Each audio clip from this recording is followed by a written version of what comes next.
Hello and welcome to Broken Entertainment.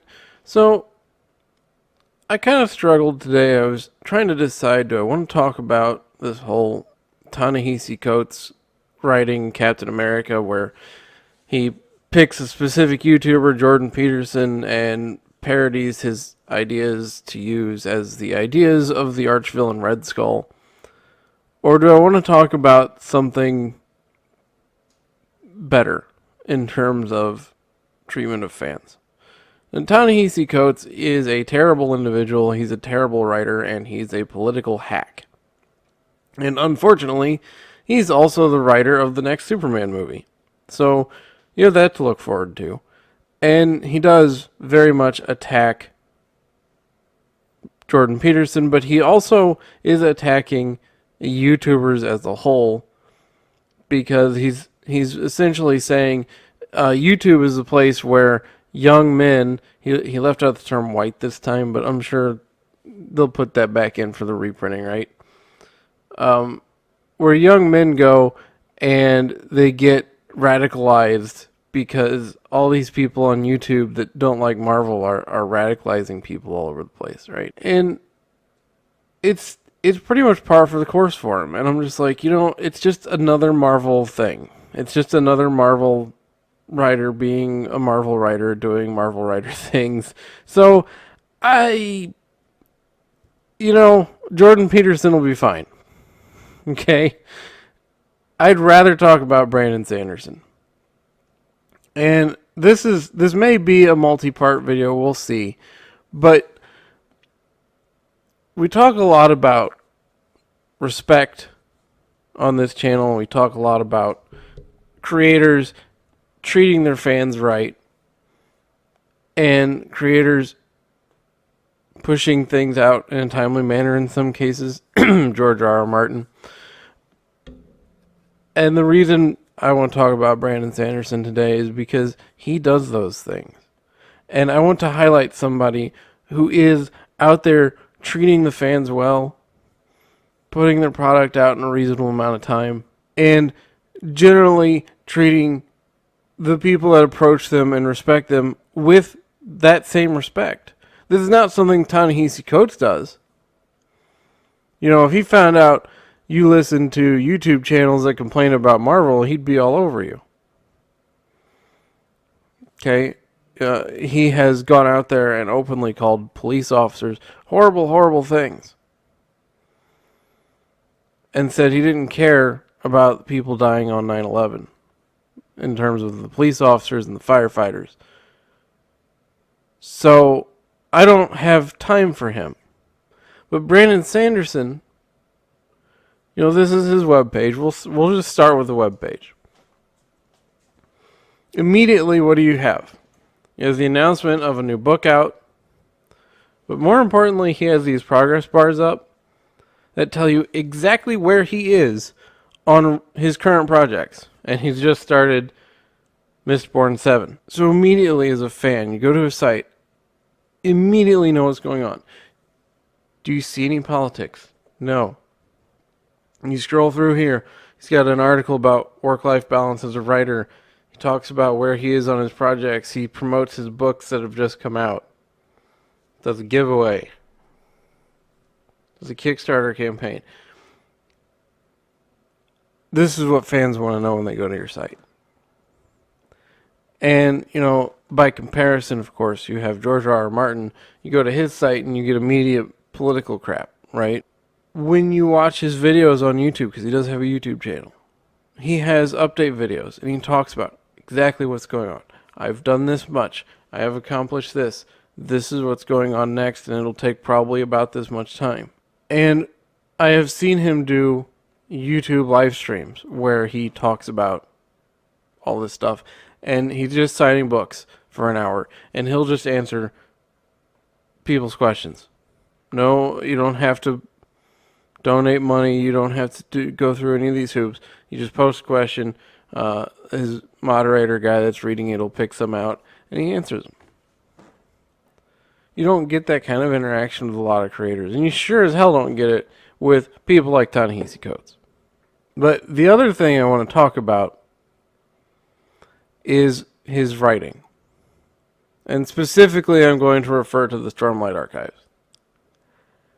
Because he does something that's very important for those of us who are creators to keep in mind. He has a rhythm to his writing in the Stormlight Archive. And it kind of takes a couple of read-throughs to get it down.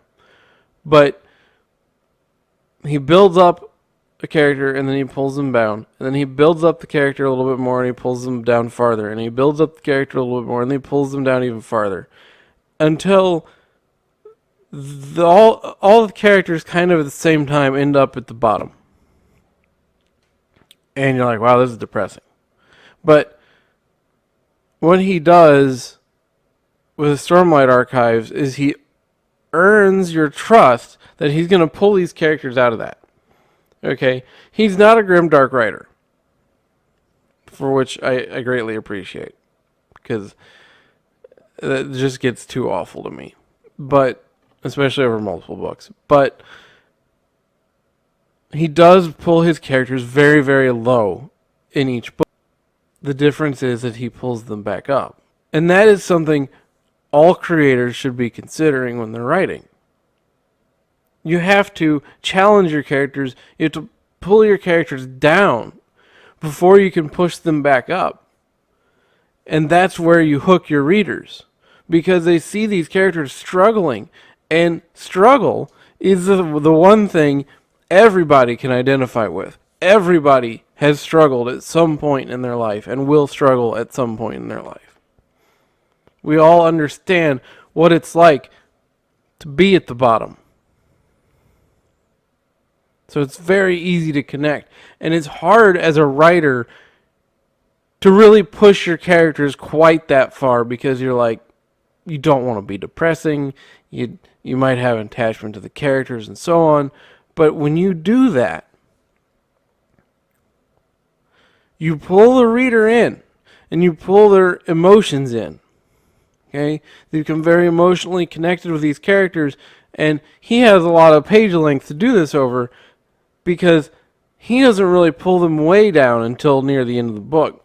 But he has them go through a series of arcs, not just one, and a series of challenges of lesser and greater degrees until they reach that point. And then he turns that dark point into a pivoting point at which the character ascends and says, no, I'm not going to go this way. And they fight back. And usually to heights they've never been at. You know, he does this, and forgive me, there's semi-spoilers here. Does this with Kaladin in The Way of Kings. Kaladin starts out in the very beginning. You don't even see from his perspective. You see him from somebody else's perspective. He's a ranking figure in the military. Not high ranking, but he's a squad leader. And people look up to him. By the time it switches to his perspective, he's a slave. And then you're like, wow, this is pretty bad. He's going to obviously get out of this. Well, then it gets worse.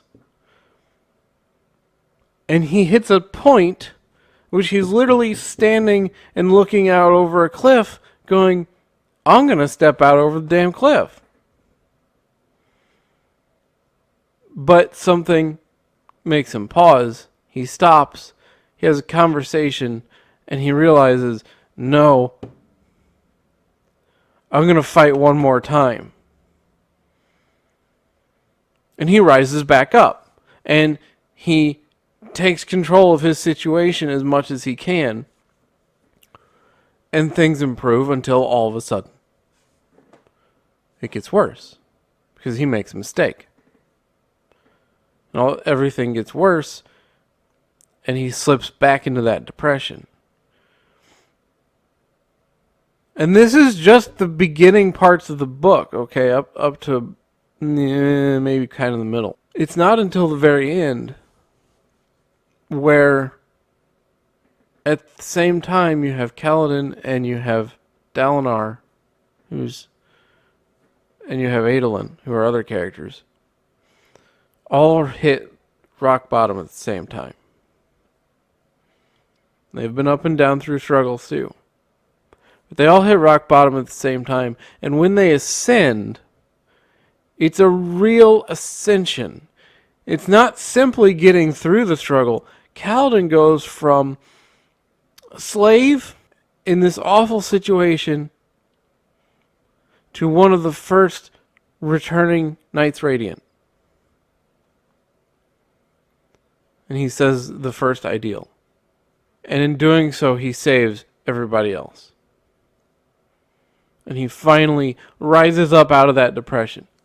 And this rhythm continues over the next 2 books. And probably, I assume, in Rhythm of War. I haven't read it. I'm actually kind of giving it some time because I want to not be 100% caught up, basically. But he takes his characters through series of challenges. And it's a great way to read how to pull our characters through things in the story that you should push them up and down. And not just, there's this tendency to view it as, and you push them along and then all of a sudden everything goes wrong. And then all of a sudden they push back up. Instead of gradually, it's a downhill slope, but it's a downhill slope with rises. And in writing this way, he brings you along and invests you into the characters because you want to see how these characters get out of this. Not the traditional, like, oh, I know they're going to get out of it. It's, how does Kaladin get out of his depression? How does Dalinar come to grapple with what's going on with him? Because he's facing something that terrifies him personally as well. By the time he hits that down slope, you really want to know what happens next. And this is how he hooks his readers. Because, yes, the world is great. The magic system is great. But the characters feel like people. And the reason they feel like people is because their life isn't a line followed by going downhill, followed by going uphill. It's a continuous up and down rhythm. Because that's what life is, right? You have high points and you have low points. Your life is not a line and then a low point and then a high point. And in doing this, in the way that he does it, in the Way of Kings, by the time you finish the Way of Kings, he has your trust. You know he's going to bring characters way down, but he's also going to bring them up. And even in Oathbringer, when he kills off a character, he kills that character off at a very tragic point. But it's a point in that character's arc where they have come to realize something very important about themselves. And they have begun a rise up at their lowest point. And yes, at that point they die. They get killed. And it's tragic. And it pulls the reader in more. But it's also kind of a promise of like, even when I do this, I'm going to pull things forward and up.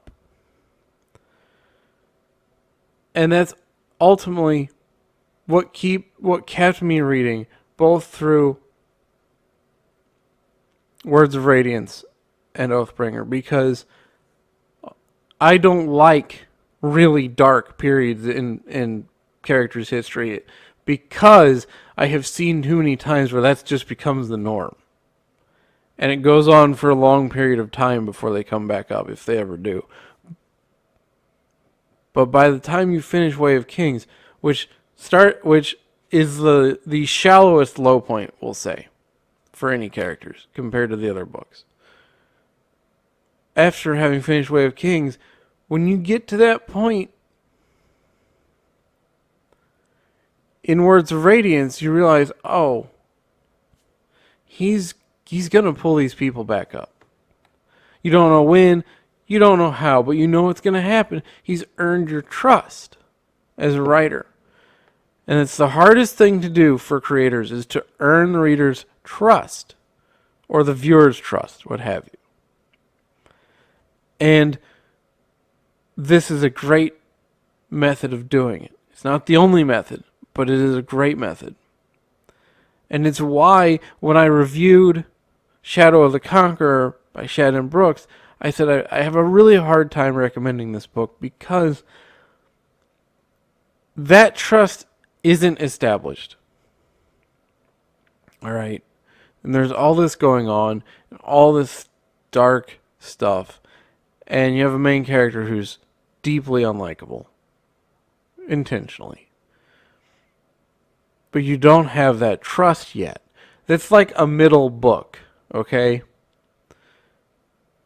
Where by a middle book, you're like, okay, I trust this guy. I know where this is going. I know he's going to handle this the right way. And I feel like Shannon Brooks started at that middle book point.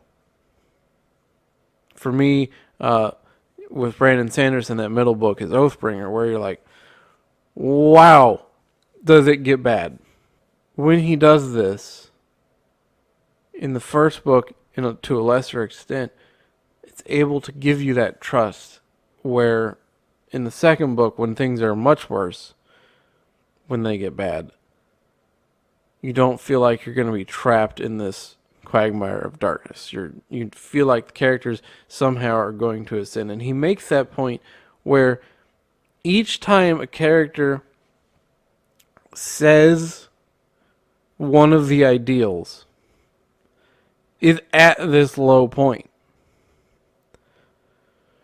Because that's when they have to face it. And in one of the books, one of the characters stumbles at that point and isn't able to say it because his character arc isn't there yet. Those ideals serve as literal signposts of things are about to improve. It's just something to consider to me, is this is a great model to look at. And really understand, I learned so much from reading these, really understand how character development can work and how you can make characters feel human. Because you always get that advice, right? Oh, well, make your characters feel more like people. Well, okay, yeah, I'll get right on that. But this is a great way of looking at it. This is why they feel like people, because they struggle. And not just once, okay? But often. And they overcome these struggles until everything just gets to that negative point near the end of the book. Which is also peaks at the, climax of the story. So to me, I absolutely recommend the Stormlight Archive. Especially if you're a creator. Because this is a great model to look at. Okay, how does somebody who is famous in their genre, how have they handled character development and character arcs? And what can I take from that? You don't want to copy it, of course. But you want to learn from it. And to me, there's a lot you can learn from Brandon Sanderson. And I'm not just talking about his videos online, but just reading. And, people always said on Twitter and on YouTube, they always say, well, you learn a lot from reading. Well, yes and no, okay? You have to have good examples to learn from. And you can have bad examples to learn from. I actually learned a lot from Shadow of the Conqueror, which I'm not saying it's a bad book, but it's definitely a flawed book. And I learned from those flaws saying, okay, this is something I don't want to do. This is where the author made some mistakes that I want to avoid. And this is where he did things really well. Because Shannon Brooks does do some stuff very, very well in Shadow of the Conqueror. But Brandon Sanderson's Stormlight Archive is like this masterwork of how to do story and character development tied together. Okay, and he uses a literal device of the ideals of the Knights Radiant, where a character reaches a point in their development, comes to an understanding about themselves and the world around them, and is able to say this ideal. It's different for each order, what that ideal is. So just some thoughts on Sanderson. I may make another video, or what I'll probably do is review each of the books independently. But I just had these thoughts, and I wanted to talk about something positive today, because we're not getting enough of that. And I want to talk about something creators can work on and look at and use as an example. Because this is the kind of person you want to learn from. Forget Ta-Nehisi Coates. Okay? He's a jerk. Marvel Comics is a jerk. J.J. Abrams is a jerk. Just move on. That's my advice for that. We want to point out when this stuff happens, but we don't want it to be the only thing we do. Okay? The next step is to move forward. So let me know what you think of all this. If you liked the video, hit the like button. If you're not subscribed, please consider subscribing. Hit the bell for notifications, and I will see you next time.